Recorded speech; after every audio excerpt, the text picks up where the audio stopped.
just feel really, really good this episode to be back in Atlanta. It kind of felt like we went home with them. It's a totally different vibe for the episode. That's what we need, because after this, we won't get no more.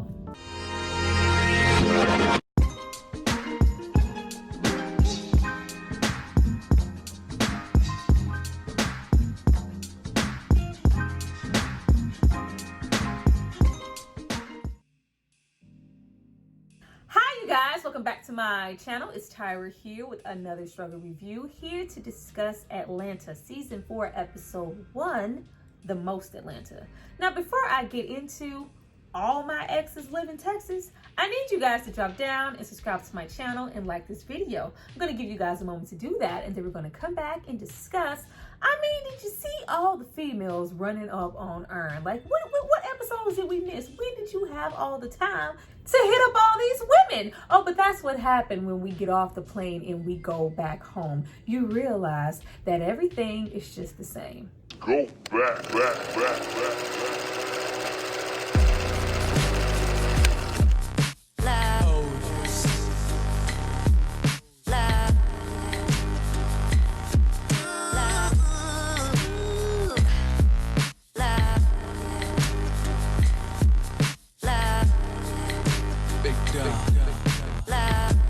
You guys have hopefully subscribed to see more of me. Let's get into this episode. Leave it to Atlanta to bring some humor to the woman in her Roscoe electronic scooter stabbing people in the Target in Minneapolis at the peak of the George Floyd murder. Like, leave it to them to mix that good old commentary with comedy. It was so funny this damn episode to see her go out of her way to follow Darius on her scooter, assuming that he stole that damn air fryer. That video went absolutely viral. This was such an emotional, tragic time for everybody, especially in Minneapolis. But we had this one random pedestrian who felt like it was her civic duty to not only guard the Target store in her scooter, but stab people. And she eventually got her ass sprayed with the fire extinguisher. She got a knife. It made me go back and watch that video. I honestly had forgot about it. But this episode definitely shined a light in a great way on the hilariosity that she was willing to lay down and defend all the products in the Target and stab black people in the process who were looting. Like, that was such a surreal, crazy situation, and it mixed in so well with this episode, her being a goddamn T-1000 Terminator 2 following Darius everywhere, down the highways, byways, alleys. I didn't steal this air fryer. I was trying to return it. I don't care. Like, the dedication was real and it was so funny. And Darius here with all the growth, just standing there like, man, do you see what's going on? Yeah, I would like to return this and I want my money back. Like, it's just so funny. And you see the growth in Darius, because not too long ago, Darius would have had his ass looting in that store as well. Speaking of growth, the gang is of course back in Atlanta, and everybody has grown so much. They have been out in the world touring. So being back in Atlanta, everything just kind of feels small. Earn and Van can barely walk through the mall without running into X after X. Emphasis on Earn, I love. I'm like, damn, I just took her to the Wooohs one time. Oh, that's my shirt. Like, it's just all too much. Or even when we have the situation with Van and it's just like, you still work here? Like, I went on a date with him once. You're still working in this store? Like, yeah, the world didn't stop, and move just because you guys left Atlanta and did your thing. People are still here. People are still, working day-to-day jobs. Just because y'all came up doesn't mean everybody else did. It's just almost like a culture shock to us as well as the gang, because when we met them season 1 episode 1, they were very much so these people in Atlanta, but now that they have accomplished so much and they have changed a whole lot, so now it's just like, oh Lord, like what? Oh, we need to get out of here before we get stuck just like everybody else. That was that sense of getting trapped in the mall, I guess, with a hint of consumerism, especially with the old girlfriend that rolled up on Earn. I went in here to buy such and such for my dad. I came out of the mall with all of these damn bags and I didn't even get what I came in the store for. But there was just that sense of kind of being complacent and comfortable and not moving, being stuck and stifled in Atlanta at a job that you don't want to be at, in a mall, just getting into a routine of doing the same thing, not really having much growth, constantly being surrounded and running into the same people.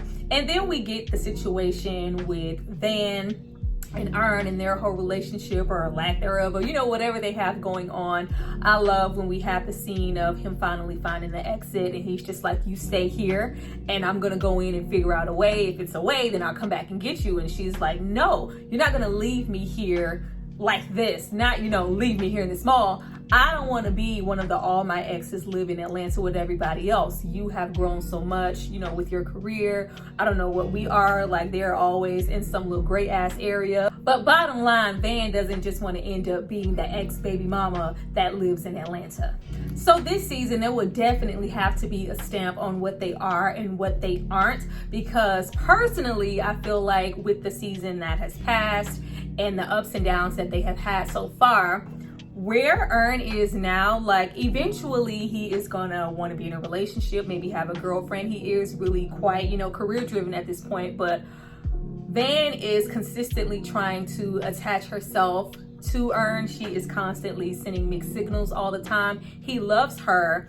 They love each other. She wants to attach herself to Earn, but she doesn't want to be with Earn. And you can't just come along for the ride, Dora Explorer. Eventually, Earn is going to have to go off and do his own thing with whoever he chooses to do it with. So I suggest you make up your mind right now. Now we also have Paperboy here back in Atlanta, and he just wants to reconnect to something. We know from last season how he feels about, the touring, the exposure, all the extraness of being a celebrity. He is not for it, but he is really excited to talk about this rapper that passed by the name of Blue Blood, who was more so underground. He did it for the people, did it for the culture. I don't know about anybody else, but in my personal opinion, it was very much giving MF Doom. Hey, I got this girl and she wants me to duke her. I told her I come scoop her around 8. She said, super. That sounds great. Shorty girl's a trooper. No matter what I need her to do, she be like, super. He was very much so a rapper for the culture, that underground rapper. And when he passed away, his wife, as well as his family, did decide to, keep it to themselves, grieve in private, and told the public months later. Paperboy wants so badly to reconnect to something real. You hear him say in the episode, only real niggas, fuck with Blue Blood. Only the real ones know about him. I need to, go find him, pay my respects. You have him going on this extra elaborate ass scavenger hunt, but you can't help but notice that the man who's actually cooking the zoo pie with his quiet ass doesn't seem to know who Blue Blood is. So when we have Paperboy finally show up to pay his respects, and it's like, what's going on here? Am I early? Am I late? Where are all the people? No, the wife says you are it. You are one of maybe 5 to 6 people who have actually showed up to pay respect to somebody who rapped and did it for the culture. And it's just like, what?